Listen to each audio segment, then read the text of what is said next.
بسم الله الرحمن الرحيم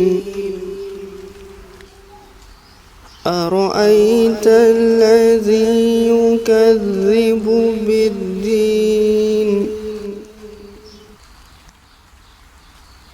فذلك الذي يدع اليتيم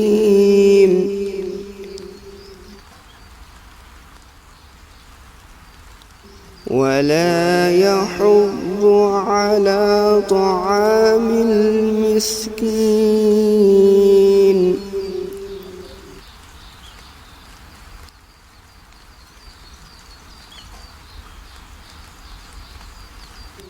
فويل للمصلين الذين هم عن صلاتهم ساهون